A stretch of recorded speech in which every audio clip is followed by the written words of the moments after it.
Soborno Isaac Berry memorized the periodic table when he was just 2 years old. By 3, he was doing calculus. At 7, he was lecturing in India, and he graduated middle school at 10. That's 1, that's 2, that's 3, okay. Now he's 12. That's the phenolphthalein indicator. And he's counting down the days until his high school graduation. The pH is now neutral. I try keeping myself to a high standard, even when you catch a strain of senioritis. Soborno Isaac, who is named after Isaac Newton, is certainly living up to his name, given he's 5 years younger than most of his classmates. He was ranked in the top 22 of his class at Malvern High, and he got a 1500 on the SATs, just 100 points shy of perfection. It's a molarity by definition. I'm going to be attending NYU as part of the class of 2028, hopefully 2027 if I get everything finished quick enough. Soborno was also offered full rides to Fordham and Stony Brook, but he tells us NYU is one of the only universities that doesn't require freshmen to live on campus.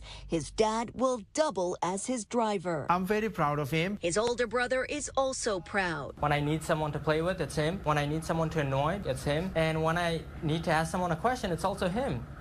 So it's super easy to forget he's only 12 years old. Soborno transferred here to Malvern when he was in 4th grade, and by 5th grade, teachers made him an accelerated schedule. He would take high school classes in the morning and then 5th grade electives in the afternoon. He truly is a child prodigy. He just gets it. There isn't much Soborno doesn't get. I can feel the chemistry inside me. He does math in his free time. X squared over 2. Most of the time, I really like the struggle that comes with learning. He's always thinking, he's always creating, he's always challenging himself. Challenging himself with historical hypotheticals. Imagining what would happen if, for example, World War I never happened, or what would happen if, say, Italy never joined World War II. As for the future, I want to bring my teaching to these lower level schools. Inspiring others with a love for learning that's helped him accomplish so much in such a short amount of time.